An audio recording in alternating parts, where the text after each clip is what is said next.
All right, y'all, so here's another example. I'm on page 18 in your packet, and I'm gonna look at number 7 with y'all. So you'll notice that I've already cleared my memory in my calculator. It just makes it easier so that when I go to my table, you know, I'm just kind of starting from scratch. I also want you to notice that on this graph, there's this little point right here. That's not on accident. That's a point that will actually be on your graph. But since we're gonna be counting by ones, our graph is not gonna get those little halfway points. And this one is going to be one of the tops or bottoms of a ripple, so it's kind of important. So it's kind of a halfway point, so I just was trying to like lessen the complication a little bit. So we'll use that point. But this is our original function, so it's a pretty big one. It is to the 4th power, so that's an example of a quartic polynomial.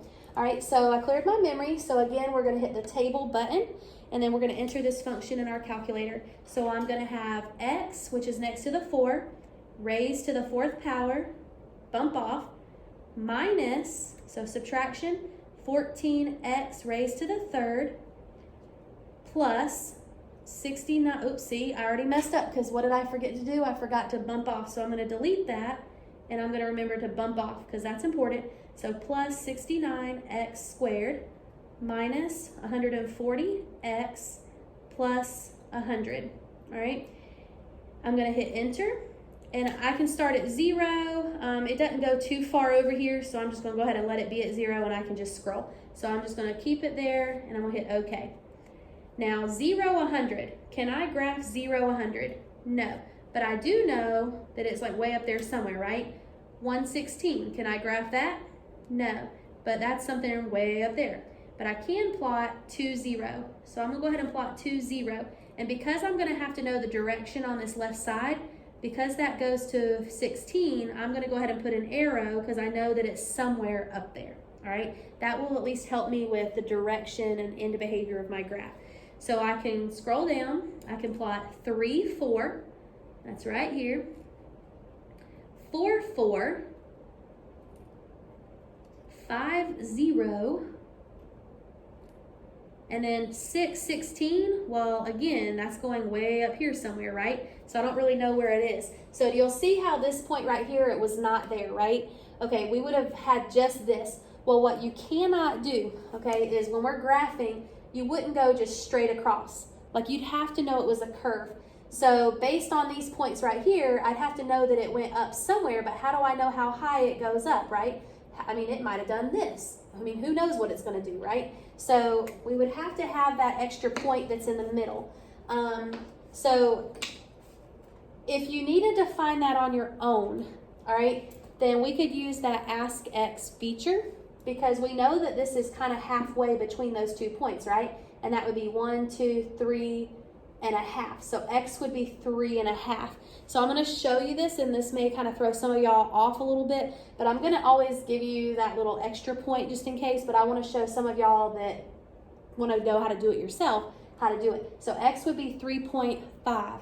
So I'm going to go back to my table, and I'm going to come down here to the Ask X, and I'm going to hit OK, and I'm going to try 3.5.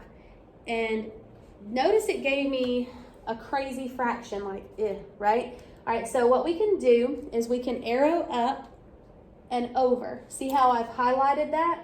If I hit the double arrow button on my calculator, remember that's like a convert button, right? It converts back and forth. So if I hit that, you'll notice that right here, it has that point, 5.0625.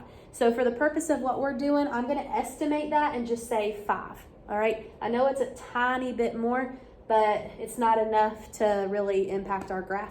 All right, so I'm gonna use 5. So this point right here was at 3.5, roughly 5. All right, so that's how I would have gotten it. All right, so now that I've gotten all my points, I need to curve through the graph. All right, so I know that this is gonna kind of curve down, right? So I'm gonna have that little U. But this has to come down and it's gonna have to go back up. Well, don't just go psh, psh, right? You don't want it to be a V. So you need to know that it's gonna have to curve and then it's gonna have to curve back up. This is gonna curve down and it's gotta curve what? Back up. All right, so what I end up with is a graph that kind of looks like a W. All right, so that function represents this graph. All right, so again, if you're looking for a function for your project that's a higher degree, you could always use this quartic function. Again, you could play around with the numbers to see kind of what happens here, but this would kind of give you a good starting point. All right, if you wanted the graph to open the other direction, right, then what would you do? You'd put a negative in the front, right? All right, and then you could change all the signs and it would just literally flip it. All right, but you can play around with that if you want to. All right, so for what we're doing though, we're looking for symmetry. Now, does this graph have symmetry? Nope. Can I fold it in half like a book? Yep. But is the y-axis directly in the middle? No. So this does not have symmetry. It may be symmetric, like it might have an axis of symmetry, but it's not considered even symmetry in terms of, you know, having that y-axis in the middle, folding it like a book. And it definitely doesn't have rotational symmetry. All right, so is it an odd or even function? Well, it's going in the same direction, so that would be considered an even function. The zeros are at 2 and 5. The y-intercept, now remember what I said about the y-intercept. Can I see a y-intercept? No. So at first glance, you'd want to say it doesn't have one. But remember what I said in the vocabulary video, and I think in the last video. This right here, see how that's 100? That is the y-intercept. Remember, the constant is the y-intercept. So where would this graph cross the y-axis if we eventually did get there, if I had like a ginormous piece of paper? 0, 100. All right, so this would be 0, 100. So pay attention to that with your projects, because a lot of your projects, y'all switched around those numbers so much and you've gotten some pretty big numbers.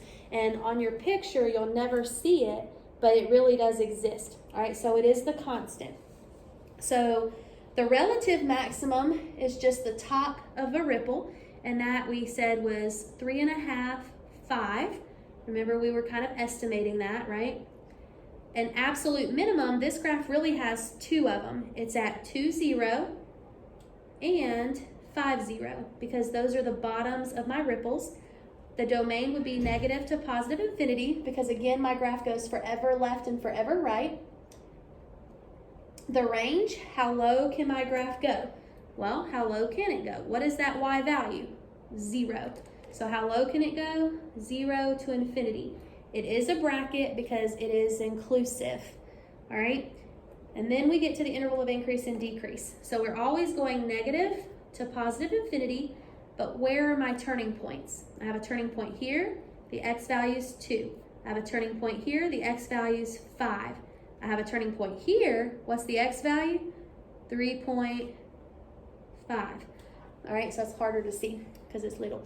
All right, but again, if we jump on this roller coaster, we're going down, up, down, up. So this would be down, up, down, up. So interval of decrease, interval of increase, interval of decrease, interval of increase. All right, so for the increases, try to get it where you can see it. I have two increases from 2 to 3.5 or 5 to infinity.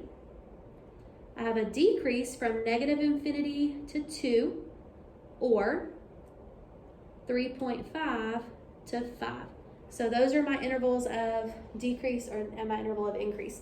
All right, now for my end behavior, if x is going to positive infinity, that's the right. If it's going to negative infinity, that's the left. Well, that part's kind of irrelevant because what's happening with our graph? Well, on both pieces of it, it's doing what? It's going up and up. Well, up is considered to be what? Positive infinity. So positive infinity, positive infinity. All right, so hopefully that gives you another example. All of these will graph, similar to that. I think if you use the little arrow trick, like when you can't plot a point, but you put a little arrow up there to at least signify that it's going up or down, that'll help you with your end behaviors, it'll help you get your curves. Again, utilize Desmos, it'll help you a lot so that you can actually see the pictures.